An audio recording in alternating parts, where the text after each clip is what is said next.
ಅಡಿಕೆ ಬಂದ್ಬಿಟ್ಟು 4-5 ವರ್ಷದಿಂದ ಮಾಡ್ತಾ ಇದ್ದೀನಿ. ಫಸ್ಟು ಇನಿಷಿಯಲಾಗಿ 1 ವರ್ಷ 2 ವರ್ಷದಲ್ಲಿ ಏನಾಯಿತು ಅಂದರೆ ಸರ್, ಈ ಸಾವಯವ ಫಾರ್ಮ್ಯಾಟಲ್ಲಿ ಬೇರೆ ಆರ್ಗ್ಯಾನಿಕ್ಕು ಸಹಜ ಕೃಷಿ ಮಾಡಬೇಕು ಅನ್ನೋ ಇದು ಫಾರ್ಮ್ಯಾಟಲ್ಲಿ ಹೋಗಿ ಏನು ಮಾಡ್ಕೊಂಡು ಅಂದರೆ ಆಲ್ಮೋಸ್ಟ್ ಒಂದು 10ರಿಂದ 15 ಲಕ್ಷ 20 ಲಕ್ಷದವರೆಗೂ ಲಾಸ್ ಮಾಡ್ಕೊಂಡು ಏನಾಗಿದೆ ಅಂದರೆ ಬಂದ್ಬಿಟ್ಟು ಸರ್ ಹಿಂಡಿಗಳನ್ನ ಕೊಡಬೇಕು ಆ ಥರ ಇದು ಮಾಡಿ ಉಳುಮೆ ಮಾಡೋದು. ಆವಾಗ ಬಂದ್ಬಿಟ್ಟು ನಾವು ಅದೇ ಥರನೇ ಬಂದ್ಬಿಟ್ಟು ಈಗ ಹಿಂಡಿಗಳೆಲ್ಲ 50 ರೂಪಾಯಿ ಒಂದು ಗಿಡಕ್ಕೆ ಒಂದು 5 kg 6 kg ಅಷ್ಟು ಕೊಡಬೇಕು. ಇದನ್ನು ಕೊಡ್ಬೇಕಂತಂದರೆ ಬಂದ್ಬಿಟ್ಟು ಆಲ್ಮೋಸ್ಟ್ ಒಂದು ಗಿಡಕ್ಕೆ 400-500 ರೂಪಾಯಿ ಖರ್ಚು ಬಂದು ಅದರಿಂದ ಏನಾಯಿತು ಅಂದರೆ ನಮಗೆ ನೀವು ಒಂದು 1000 ಗಿಡ ಮೇಂಟೈನ್ ಮಾಡ್ಬೇಕಂತ ಮತ್ತು ಕೆಲವೊಂದು ಇದರಲ್ಲಿ ಬಂದ್ಬಿಟ್ಟು ಮಿಸ್ಗೈಡ್ಗಳು ಆಗಿದೆ. ಅದಾದಮೇಲೆ ನಾವು ಲಾಸ್ ಮಾಡ್ಕೊಂಡು ಗ್ರೋತು ಬಂದಿಲ್ಲ, ಭಾಳಷ್ಟು ಬಂದ್ಬಿಟ್ಟು ರೋಗ ಇಂಪ್ಯಾಕ್ಟ್ ಆ ಥರ ಆದಮೇಲೆ ನಮಗೆ ಗೊತ್ತು ಇಲ್ಲ ಈ ಥರ ಮಾಡೋದು ತಪ್ಪಾಗುತ್ತೆ ಆದಮೇಲೆ ಆಮೇಲೆ ಒಂದು ರೈಟು ನಮಗೆ ಇದು ಸಜೆಷನ್ ಬೇಕು. ಆಮೇಲೆ ಹುಡುಕಿದ್ವಿ ಬೇರೆ ಕಡೆ ಬೇರೆ ಇವನ್ನೆಲ್ಲ ಹೆಂಗೆ ಮಾಡ್ಬೋದು ಅಂತ. ಕೆಲವೊಂದು ಕಂಪ್ನೀಸಿಂದ ಬಂದ್ಬಿಟ್ಟು ನಮಗೆ ಅಷ್ಟೇನು ಇದಾಗಿಲ್ಲ. ಅದಾದಮೇಲೆ ನಮಗೆ ಪುರುಷೋತ್ತಮ ಅಂತ ಗ್ರೋಮೋರಿಂದ ಒಬ್ಬರು ಫ್ಯಾಮಿಲಿ ಸರ್ಕಲ್ ಮುಖಾಂತರ ಇದಾಯಿತು, ಪರಿಚಯ ಆದ. ಅದಾದಮೇಲೆ ಅವರು ಬಂದು ನಮ್ಮ ತೋಟದಲ್ಲೆಲ್ಲ ವಿಸಿಟ್ ಮಾಡಿಕೊಂಡು ನಮಗೆ ಕೆಲವೊಂದು ಗೈಡೆನ್ಸನ್ನು ಕೊಟ್ಟರು. ಸರ್ ನೀವು ಈ ಥರ ಆಗುತ್ತೆ, ಈಗ ನೀವು ಕಾಸ್ಟ್ ಭಾಳ ಖರ್ಚು ಮಾಡ್ತಿದ್ದೀರಾ, ಅದಕ್ಕೆ ತಕ್ಕಂತೆ ನಿಮಗೆ ಬಂದ್ಬಿಟ್ಟು ಸಿಗ್ತಾ ಇಲ್ಲ, ರಿಸಲ್ಟ್ ಸಿಗ್ತಾ ಇಲ್ಲ ಅನ್ನೋದ್ಮೇಲೆ ಇದು ಮಾಡಿದ್ರು.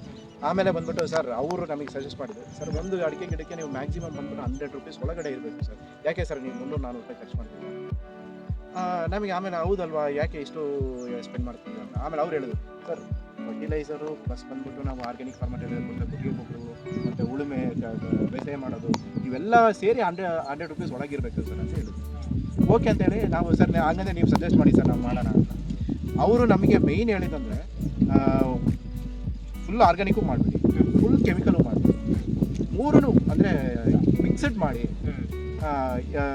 ರೇಟ್ ಆಫ್ ಇದು ಕಡಿಮೆ ಬರಬೇಕು, ಜೊತೆಗೆ ಬಂದ್ಬಿಟ್ಟು ಕೆಮಿಕಲ್ ಇರಬೇಕು, ಮಣ್ಣು ಹಾಳಾಗಬಾರ್ದು, ತೋಟದಲ್ಲಿರೋ ಮಣ್ಣು ಹಾಳಾಗಬಾರ್ದು, ಜೊತೆಗೆ ಗಿಡದ ಗ್ರೋತು ಚೆನ್ನಾಗಿರಬೇಕು, ನಮಗೆ ಕಾಸ್ಟ್ ಎಫೆಕ್ಟಿವ್ ಆಗಿರಬೇಕು. ಅವ್ರು ಮೈನ್ ಅದನ್ನು ನಮಗೆ ಸಜೆಸ್ಟ್ ಮಾಡಿದ್ರು. ಆಮೇಲೆ ಅದ್ರಲ್ಲಿ ಏನೇನು ಚೇಂಜಸ್ ಮಾಡಿದ್ರು ಅಂದರೆ ನನ್ನ ಹಿಂಡಿಗಳನ್ನೆಲ್ಲ ಕೊಡ್ತಿದ್ದಲ್ಲ 5 kg 10 kg ಅಷ್ಟು ಹಿಂಡಿಗಳು ಕೊಡ್ತಿದ್ರು, ಅವನ್ನ ಸ್ಟಾಪ್ ಮಾಡಿಸಿ ಏನು ರಿಕ್ವೈರ್ಡ್ ಅವಶ್ಯಕತೆ ಎಷ್ಟಿದೆ ಅಷ್ಟು ಮಾತ್ರ ಕೊಡ್ಸಿದ್ರು.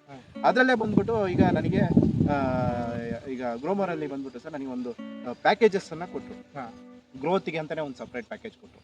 ಅದರಲ್ಲಿ ಕೆಲವೊಂದು ಬಂದ್ಬಿಟ್ಟು ಕೆಮಿಕಲ್ ಫಾರ್ಮೆಟಲ್ಲಿ ಇದ್ವು, ಇದರಲ್ಲಿ ಇದ್ವು. ಫಾರ್ ಎಕ್ಸಾಂಪಲ್ ನಾನೀಗ ಆರ್ಗ್ಯಾನಿಕ್ ಫಾರ್ಮೆಟಲ್ಲಿ ಬಂದ್ಬಿಟ್ಟು ನನಗೆ ಅಕ್ಷಯ ಅನ್ನೋದನ್ನು ಕೊಟ್ಟರು. ಆಮೇಲೆ ಭೂ ಔಷಧ ಅಂತ ಒಂದು ಇದನ್ನು ಫಾರ್ಮೆಟ್ ಕೊಟ್ಟರು.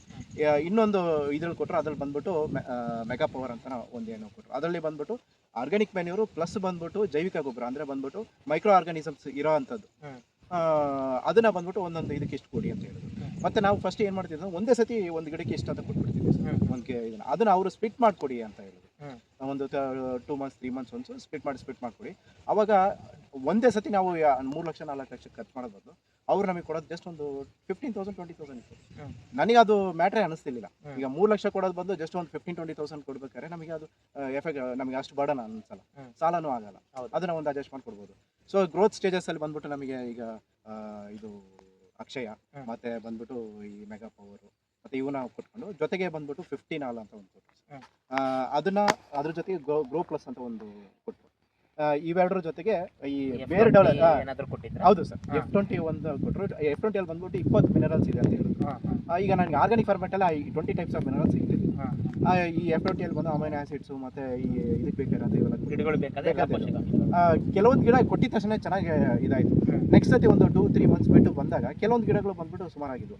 ಆವಾಗ ನೆಕ್ಸ್ಟ್ ವಿಸಿಟಲ್ಲಿ ಅವ್ರು ಏನು ಹೇಳೋದು ಅಂದರೆ ನನಗೆ pH ಯೂಸ್ ಮಾಡೋಕ್ಕೆ ಇದು ಕೊಟ್ಟರು, ಪೊಟ್ಯಾಷಿಯಂ ಹ್ಯೂಮೇಟ್ ಅಂತ ಸರ್. ಅದು ಏನಂದರೆ ಬೇರೆ ಬೆಳವಣಿಗೆಗೋಸ್ಕರ ನೀವು ಮಾಡಿ ಸರ್. ಈಗ ಕೆಲವೊಂದು ಗಿಡಗಳು ಭಾಳ ಚೆನ್ನಾಗಿ ಕಾಣಿದೆ, ಕೆಲವೊಂದು ಕಾಣಿಲ್ಲ, ಅದರಲ್ಲಿ ಬೇರುಗಳು ಸಂಖ್ಯೆ ನಂಬರ್ ಆಫ್ ಬೇರುಗಳು ಭಾಳ ಕಡಿಮೆ. ಅದಕ್ಕೆ ನೀವು pH ಯೂಸ್ ಮಾಡಿದಾಗ ಬೇರುಗಳು ಚೆನ್ನಾಗಿ ಆಗುತ್ತೆ. ನೀವು pHನ ಬಂದ್ಬಿಟ್ಟು ಒಂದೊಂದು ಗಿಡಕ್ಕೆ ಒಂದು 250 ಗ್ರಾಮ್ 1 to 2 times 3 times ಆಮೇಲೆ ಚೆನ್ನಾಗಾಗುತ್ತೆ ಅಂದರು. ಅವ್ರು ಹೇಳ್ದಂಗೆ ಕೊಟ್ಟು ಒಂದು 15-20 days ಆದಮೇಲೆ ಲೈಟಾಗಿ ಬಂದ್ಬಿಟ್ಟು ಟರ್ನ್ ಆದ ಗಿಡ ಬಂದು ಬೇರೆ ಬೆಳವಣಿಗೆ ಚೆನ್ನಾಗಾಯಿತು. ನಾವು ಕೊಟ್ಟರೆ ಗೊಬ್ಬರಗಳು ಚೆನ್ನಾಗಿ ಸ್ಟಾರ್ಟ್ ಆಯಿತು. ಆಮೇಲೆ ನೋಡಿದ್ರೆ ಏನು ಗಿಡಗಳಿದ್ವಲ್ಲ ಈ ಬೆಳವಣಿಗೆ ತಾಂಬಿಡ್ತು ಸರ್. ಅದಾದಮೇಲೆ ಈಗ ಮೇಯ್ನ್ ಈ ಪ್ಯಾಕೇಜ್ ಕೊಟ್ಟ ಮೇಲೆ ಈ ಫಾರ್ಮೆಟಲ್ಲಿ ಯೂಸ್ ಮಾಡೋಕ್ಕೆ ಸ್ಟಾರ್ಟ್ ಮಾಡಿದ್ರೆ ನನಗೆ ಏನಂದರೆ ಅದಕ್ಕಿಂತ ಮುಂಚೆ 1500 ಗಿಡ ನಾಡ್ತಾ ಇತ್ತು. ಅದರಲ್ಲಿ ಒಂದು 300-400 ಗಿಡ ಬಂದ್ಬಿಟ್ಟು ಎವ್ರಿ ಇದಕ್ಕೆ ಬಂದ್ಬಿಟ್ಟು ಒಂದು ರೋಗದಿಂದನೋ ಇಲ್ಲ ಒಂದು ನ್ಯೂಟ್ರಿಷನ್ ಫೇಲ್ಯೂರಿಂದನೋ ಬಂದು ಹಾಳಾಗೋದು. ಅದಾದಮೇಲೆ ನನಗೆ ಯಾವುದೇ ಗಿಡಗಳು ಹೋಗಿಲ್ಲ. ನಮ್ಮ ತೋಟ ಬಂದ್ಬಿಟ್ಟು ನೀರಾವರಿ ಇದರಲ್ಲಿ ಇರೋದ್ರಿಂದ ಜೋಗು ಅಂತ ಒಳ್ಳೆ ಭೂಮಿನೂ ಅಲ್ಲ ಅಂತ ಇಲ್ಲ ಸರ್.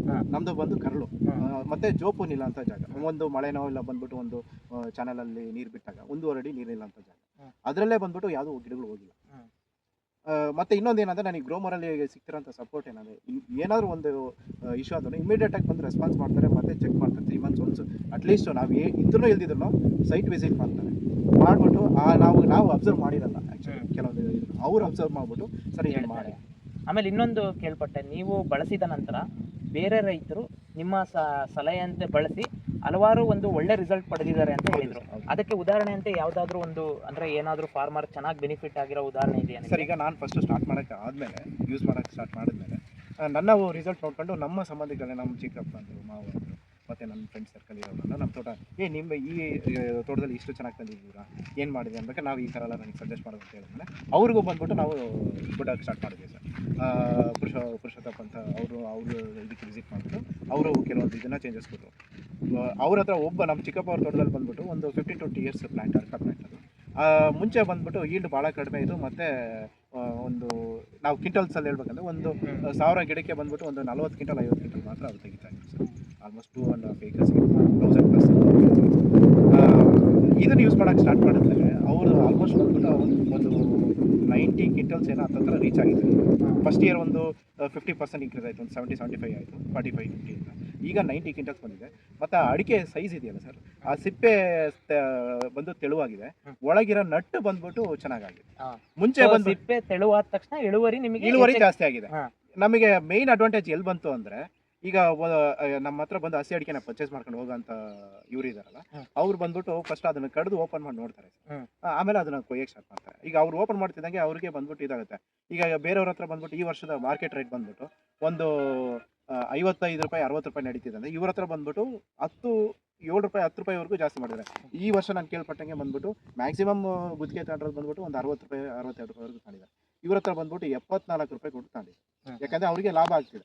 ಈಗ ಹಸಿ ಅಡಿಕೆ 100 ಕ್ವಿಂಟಲ್ಗೆ ಒಂದು 14 kg 15 kg ಬರುತ್ತಂದರೆ, ಇವ್ರದ್ದು 18-19 kgವರೆಗೂ ಇನ್ಕ್ರೀಸ್ ಆಗಿದೆ. ಅದರಿಂದ ಬಂದ್ಬಿಟ್ಟು ಇದಾಗಿದೆ. ಜೊತೆಗೆ ಬಂದ್ಬಿಟ್ಟು ಒಂದು ಗಿಡದಲ್ಲಿ ಇರೋಂಥ ಈ ಎಲೆ ಇದೆಯಲ್ಲ ಸರ್, ಅದು ಬಂದ್ಬಿಟ್ಟು ಆಲ್ಮೋಸ್ಟ್ ಬಂದ್ಬಿಟ್ಟು ಡಬಲ್ ದ ಸೈಜ್ ಇದೆ. ಮತ್ತೆ ಅದನ್ನು ಬಂದ್ಬಿಟ್ಟು ಅವರು ಸಜೆಷನ್ಸ್ ಬಂದ್ಬಿಟ್ಟು ಹೆಂಗೆ ಕೊಟ್ಟಿದ್ದಾರೆ ಅಂದರೆ, ಅವರು ಈಗ ಗ್ರೋಮೋರ್ ಪ್ರಾಡಕ್ಟ್ ಬೇರೆ, ಗ್ರೋಮೋರ್ ಪ್ರಾಡಕ್ಟ್ ಮಾತ್ರ ತಗೊಂಬೇಡ್ರಿ, ಅದರಲ್ಲಿ ಬಂದ್ಬಿಟ್ಟು ಈಗ ಬೀಳೋಂಥ ಗಿಡಗಳಲ್ಲಿ ಈಗ ಈ ಸೈಜ್ ಎಲೆ ಇದಾಯ್ತು ಅಂದ್ರೆ, ಒಂದು ಪಟ್ಟೆ ಕೆಳಗೆ ಬಿತ್ತು ಅಂದರೆ ಅದರಲ್ಲಿ ಅಟ್ಲೀಸ್ಟ್ 2 kg 3 kg ಅಷ್ಟು ಇದಾಗುತ್ತೆ. ಅದನ್ನು ಈ ಚಾಫ್ ಕಟರಲ್ಲೋ ಇಲ್ಲ ಶೆಡರಲ್ಲೋ ಕೊಟ್ಟು ಪುಡಿ ಮಾಡಿ ಅದನ್ನು ಹಾಕ್ಸಕ್ಕೆ ಹೇಳಿ. ಅದರಲ್ಲೂ ನಮಗೆ ಎಷ್ಟು ಪ್ರೈಸ್ ಕಡಿಮೆ ಮಾಡಬೇಕು ಅದನ್ನ. ಸೊ ನಿಮಗೆ ಏನಪ್ಪಾ ಅಂದ್ರೆ ಟೋಟಲ್ ಆಗಿ ಹೇಳ್ಬೇಕು ಅಂದ್ರೆ, ಆದಾಯವನ್ನ ಹೆಚ್ಚಿಗೆ ಮಾಡೋದು, ಖರ್ಚನ್ನ ಕಡಿಮೆ ಮಾಡ್ಬೋದು. ಸೊ ಈ ರೀತಿ ನಿಮಗೆ ಇದು ಸಜೆಷನ್ ಅದೊಂದೇ ಅಲ್ಲ ಸರ್. ಈಗ ನಮಗೆ ಈ ಮಳೆಗಾಲದಲ್ಲಾಗಲಿ ಬೇಸಿಗೆ ಕಾಲದಲ್ಲಿ ಬಂದ್ಬಿಟ್ಟು ಹೆಂಗೆ ಬಂದ್ಬಿಟ್ಟು ನಾವು ನಮ್ಮದ್ರಲ್ಲೇ ಗೊಬ್ಬರಗಳು ಮಾಡ್ಕೊಬೇಕು ಅನ್ನೋದನ್ನು ಕೊಟ್ಟಿದ್ದೀವಿ. ಅಂದರೆ ಫಾರ್ ಎಕ್ಸಾಂಪಲ್ ಈ ಡಯಾಂಚ ಇವನ್ನೆಲ್ಲ ಮಾಡ್ಕೊಳ್ಳೋದು ಆ ಥರ ಸಲಹೆಯನ್ನು ಕೊಟ್ಟಿದ್ದಾರೆ. ಮೇಯ್ನಾಗಿ ನಮಗೆ ಅಡ್ವಾಂಟೇಜ್ ಎಲ್ಲಾಗಿದೆ ಅಂದರೆ, ಈ ಬೇಸಿಗೆ ಕಾಲದಲ್ಲಿ ಬರೋಂಥ ಫರ್ಟಿಲೈಸರ್ಸ್ ಅಂದರೆ ಸ್ಪ್ರೇಸ್. ಈ ಸ್ಪ್ರೇಗಳನ್ನ ಬಂದ್ಬಿಟ್ಟು ನಮಗೆ ಫಸ್ಟ್ ಬಂದ್ಬಿಟ್ಟು 3 ಸ್ಪ್ರೇ 4 ಸ್ಪ್ರೇ ಕೊಡ್ತಾ ಇದ್ವಿ. ಅದು ಕಾಸ್ಟ್ ಬಂದ್ಬಿಟ್ಟು ಭಾಳ ಇದಾಗೋದು. ನಮಗೆ ಇದ್ರಲ್ಲಿ ಬಂದ್ಬಿಟ್ಟು ಗ್ರೋಮೋರಿಂದ ಕೆಲವೊಂದು ಕಡಿಮೆ ಅಂತದ್ದು ನಾವೇನು ಮಾಡ್ತಿದ್ವಿ ಅಂದರೆ ಬಂದ್ಬಿಟ್ಟು ಸರ್, ಈಗ ಯಾವುದೋ ಒಂದು ಮೊನೊಕ್ರೋಟೋಫಾಸ್ ಯಾವುದೋ ಅಂದರೆ 25 EC ಅವನ್ನ ತಗೊಂಡು ಇಲ್ಲ ಇದನ್ನ ಹಾಕೊಂಡು ಮಾಡ್ತಾ ಇದ್ವಿ. ಅವರು ಅದನ್ನು 50 ಗ್ರಾಮ್ 50 ml ಹಾಕೋದು ಬಂದು 100 ml 150 ml ಹಾಕಿ, ಅದು ಬಂದು ಅದರಲ್ಲೇ ಚೆನ್ನಾಗಿರೋ ಅಂಥದ್ದು ಬೇರೆ 50 ml ಹಾಕಿ ಸರ್, ನಿಮಗೆ ಅದನ್ನ ಕ್ವಾಂಟಿಟಿ ಕಡಿಮೆ ಆಗುತ್ತೆ ಅಂತ. ಮತ್ತು ರಿಸಲ್ಟು ಭಾಳ ಚೆನ್ನಾಗಿ ಇದಾಗಿದೆ. ಓಕೆ ಸರ್, ಧನ್ಯವಾದ.